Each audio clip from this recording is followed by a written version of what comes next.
Now to Victoria, where, as I told you at the beginning of the show tonight, Energy and Resources Minister of the Victorian Government, Lily D'Ambrosio, she has told this Yoorrook Justice Commission of Labor's plan to share the wealth of renewable projects and other power infrastructure with the state's Indigenous people.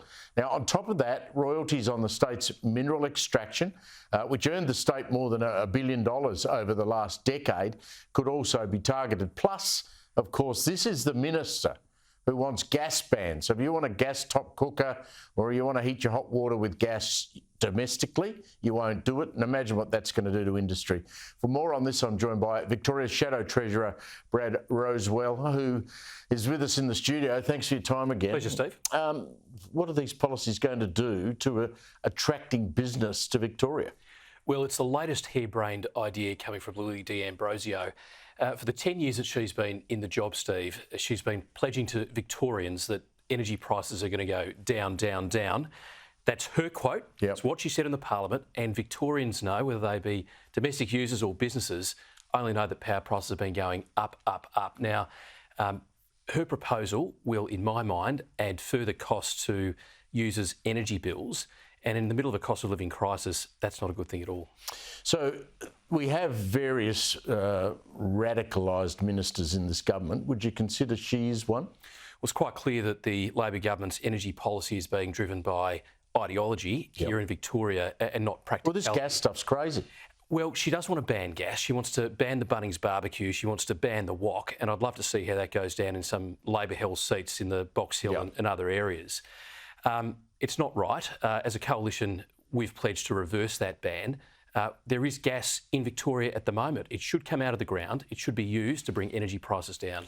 My reading of what she's talking about with these renewable projects is it doesn't matter whether you're constructing a solar farm or factory or you've got offshore wind turbines, and many of them far offshore.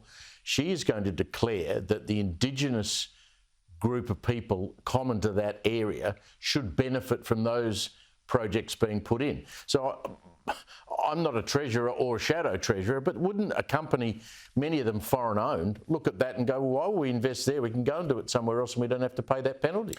Well, that's one of the issues we have in Victoria, is that under Labor, and we're in our 10th year of the Andrews-Allen Labor government here, lots of investment has been going offshore, lots of investment has been going interstate. Again, it's not just non-Indigenous Victorians that pay power bills, it's also Indigenous Victorians, and I think every Victorian wants power prices to come down. If this latest thought bubble from Lily D'Ambrosio adds costs to energy, I don't think people can support it. Her statement to the Yoorrook Commission talked about how Indigenous Victorians, First Nations people, she refers them to, have not benefited from royalties. Now, again, forgive me, but the royalties from mining, of which you will inherit if you're treasurer, go to pay for schools and roads and hospitals, don't they? And again, doesn't everyone benefit from mining royalties? And again, I make the point, it's every Victorian, whether you're Indigenous or not Indigenous, that relies upon governments to deliver services that improve lives. And after the last 10 years of Labor, our cost of living has gone up, our standard of living has gone down. And that's what you get when you elect a Labor government.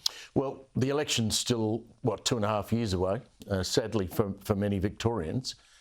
If these policies are legislated, they're going to be very hard to unpick.